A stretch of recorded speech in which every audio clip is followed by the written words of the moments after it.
I'm Richard Lewis reporting for cadred.org. I'm here at DreamHack Summer 2013, and it is my great pleasure to catch up with someone I've interviewed before, my good friend sOAZ from fnatic, but also a first-time interviewee in the form of Yellowstar, both from fnatic, as you can tell by the shirts.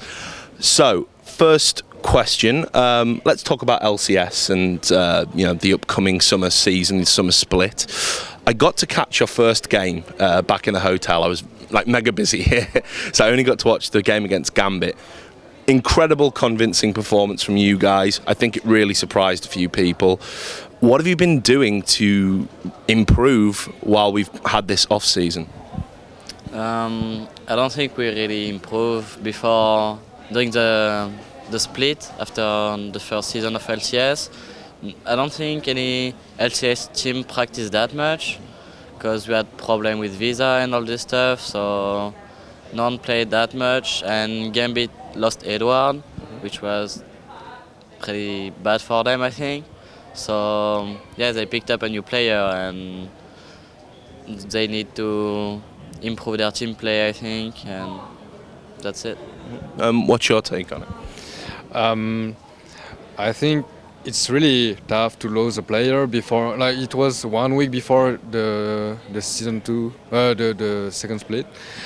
They have to play together, they have to play a lot, they have to practice, and Edward was a really good player for their playstyle because he was making plays. He was even called the carry support on lane, and Genja is known for his passive play on lane, and he needed someone to push him to make something on the lane happen, but like, Darker needs to really play a lot to catch what they need, and that's what they need, and yeah. But what about you guys individually? And the reason I ask is, I think there was some question marks about how settled, fnatic were and how well you guys were, gelling. You didn't look very happy at All Stars. People commented on that, and I think some people thought there might have been, a few issues. Maybe you guys were a bit disappointed with the way the season had gone. Is everything solid in fnatic right now? Are you guys feeling good and practice is going well and everything? We are feeling good in fnatic.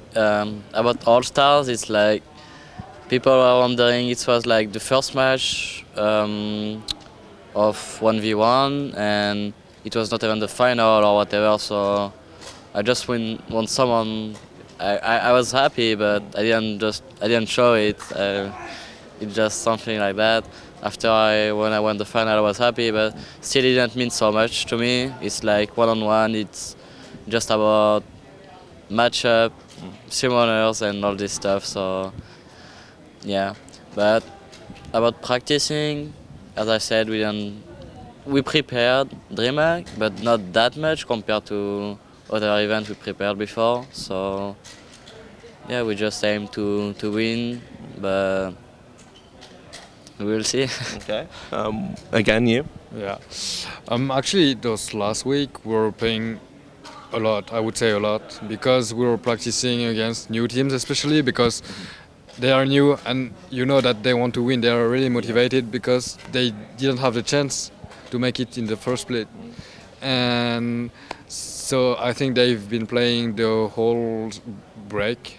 Let's say the break, because we didn't really practice during that time. We took some holidays, so we could just do whatever we want. But then from July we keep playing every day, and I think we keep improving, and that's what we have to do. What kind of aspirations have you guys got for this LCS season? I mean, I think people look at you as one of the strongest teams in Europe right now. I mean, do you guys think you can maybe go, further this season than you did last season? Really challenge and be at the very top. I think this season of LCS will be harder than the last one. The new upcoming team are looking quite strong. At least they will be stronger than the 3 teams which left the season. So I think it will be harder, but I think we can do a top 2 at least this season again, and Yeah. Yeah, the last split we started really slow, Yeah. but we improved a lot. Yeah. And with the upcoming teams that look really strong because they keep playing, they are really stable. They've been playing for quite a long time already, and we really want to keep the first place, obviously in the rankings, and we'll do everything to stay at the top. Can you give us some insight into what's different about these new teams that have come up? Is there a difference in play style? Because I think a lot of people have been surprised at how good the amateur guys that got into LCS actually are. I'll start with you this time. You're nodding. I can tell you got something to say. So basically, those new teams are really good solo queue players. So they don't know each other, but they just play a lot between them, and every day, like you know this guy because you've been playing against and with them, and you know that they are good. So they just match together, and then they just form new teams, like really good teams, and then you just need to play a few times together. Then you get used to them, and you know what to do. And if you have that knowledge, you can obviously do really good plays, really good things in the game. And yeah, I think we've got a lot of work to do. They play really. Let's not say it's not really a new game, because if you play a lot, you see every single thing in the game, but you cannot really see some cheese. What are your thoughts?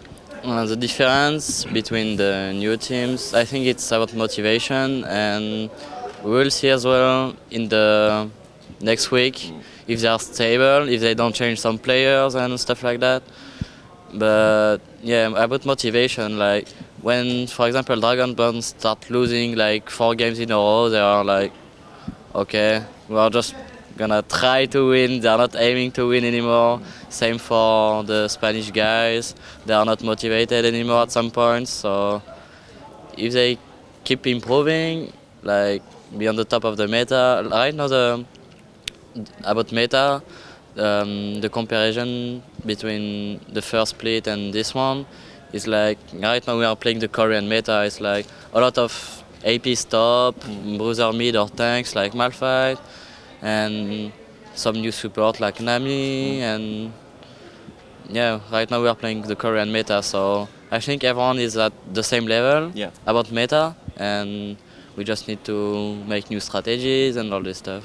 Well, I'm glad you brought up meta, because I wanted to ask you some questions about the meta game, and whether you guys think Europe and North America have maybe become a little bit rigid and inflexible.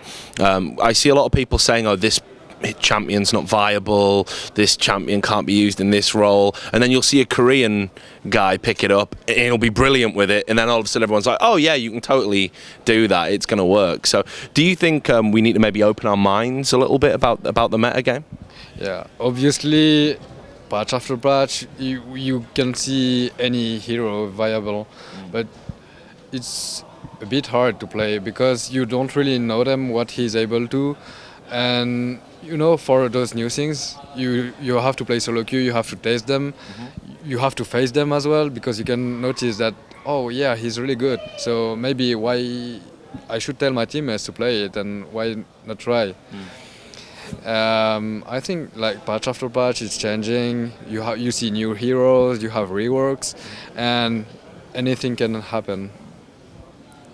Well, in terms of meta, I'm known for playing a lot of champions, so I like to make some not really not I won't say viable champion, but some new champion in the scene. Like right now, I play like one game we won with Lissandra top. Like no one played it before. I know that I think that Koreans played a bit some Lissandra top, but yeah, just try to play some new champion and some viable champion. So. Well, I'll ask you as well, just a general thing. For your respective positions, who would you say is the strongest champ in the current kind of patch? So for top lane for you, and obviously AD for you. In the top right now, it always depends what you need, and what you're up, like what are you gonna play against. But there is one for each role. I would say like one most OP tank, top, AP, and bruiser. For tank, I would say maybe Malphite or Shen. AP probably Rise, and bruiser. I don't really know bruiser right now. Okay, that's all right. I'll let you I up. need the list of the champion. Like I cannot think. And what about you? It really depends because if, for example, it's about matchups. Yeah. So if they have a stronger matchup and they have an advantage, for example, if you have blue side, they will have the golems, so you have to switch around. So you can always dodge, let's say, the problem. But it depends of what you need. But in straight fight, like I would say Caitlyn because of her high range, or even Ezreal. But you know, it's not the same domination because you have a big burst with Ezreal, for example, in team fights, you can kite and stuff. And with Caitlyn, you have a really good lane phase because of her range. You can push, you can do anything you want. But then you have Varus as well because he has a really good initiation and a quite okay laning phase. So And then you've got Draven. yeah, Draven as well. Yeah. But he's really hard to play. Yeah, if you master him, you're really, really strong. I'm looking forward to seeing him get nerfed quite a lot. I want to ask you about the blue Ezreal build as well. How viable do you think that is? Because I've seen that pulled out a lot in LCS recently. So is the blue Ezreal build, do you think Riot might tweak that? Is it too strong, or do you think there's benefits and disadvantages to it? I think it's really strong, especially in early game with that lizard item, because it's not really expensive to what it gives, because it's like 2,000 gold, and it gives with the new patch. You got nerfed. So at the moment, like it's 40 damage. It's basically almost like a BF sword, but you have CDR, mana regen, so all you need for the laning phase. And then when it comes to mid game, you have a lot of CDR, so with a jump you cannot get caught and stuff. It gives like safety. And in late game you have tons of damage, you can kite as well, so I think he's really, really good. And I want to ask you as well about the changes to the jungle, how it's all spawning simultaneously now. Riot said it was the most requested change from all the pro teams. Has that change made the games more even? Will it stop the one-side advantage? Right now, for top lane, I don't think it will change that much. Like, you can play basically anything you want, and if you want a lane swap, you're just gonna ask your team, okay, I'm gonna play this champion, I will be weak one-on-one, but can I be 1v2? Or the opposite for bot lane, I'm gonna pick like Vayne, for example, which is weak against Caitlyn or something like that, and I'm gonna go 2v1. So you can always swap around. I don't think it will matter that much. It's mostly about bot lane and golems. They always wanted to swap. Yeah, we don't have golems. They will have some advantage bots. So can we swap? But right now the problem will be, for example, if they have Caitlyn bottom, they're just gonna stand in the bush and push the lane. I don't think it will change that much actually. Do you agree with that? I think it will actually change the early game because it will maybe make more invades, more actions will happen in early game. A lot of counter jungle. Yeah, overall in lanes, I think because you had a disadvantage if you start at the top of the map in purple side, but now I think more strategies will happen in level 1. Okay, so final question before I let you do your shout-outs and that sort of thing. I know this is probably a difficult thing to talk about. Obviously, there's been a lot of talk about Reckless, the player, and him signing a contract with the team to go pro. What does that mean for you guys? Has it been disruptive? Does it mean you might be replaced? What does it all mean? So at first, I was playing with Fnatic in October 2012 for Paris Games Week, but then I decided to stop because I had university, and I didn't see League of Legends going that far. Yeah. So I just decided to stop, and they had to find someone else. And fortunately, they found Reckless. He's a really, really good player. Like, he has really good mechanics, if not the best. And I really like him as a player and person as well, because he's a nice guy. And I don't know yet. He will turn on 17 in September, so it means that we might qualify for the Worlds, which will take in October. So it means the end of the season, and I hope that we'll qualify, of course, and we'll probably finish the season together, and he will join a really good team for the season 4. So I don't know. So I mean, what does that mean for you? I mean, does that mean it could be you might have to find another team, or? It depends. If it depends of everything, because I know he's really good, and I have the desire to improve still a lot, and time will say. I don't know.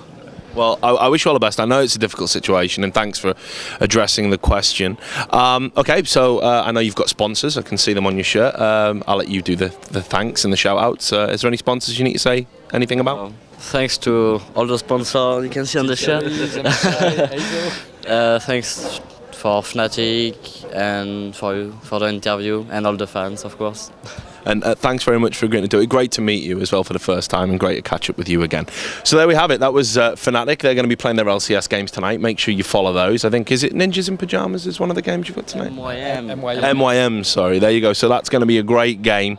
I'm still going to be here doing interviews like this one at DreamHack Summer 2013. So do stay tuned to the website. That's cadred.org. Thanks a lot.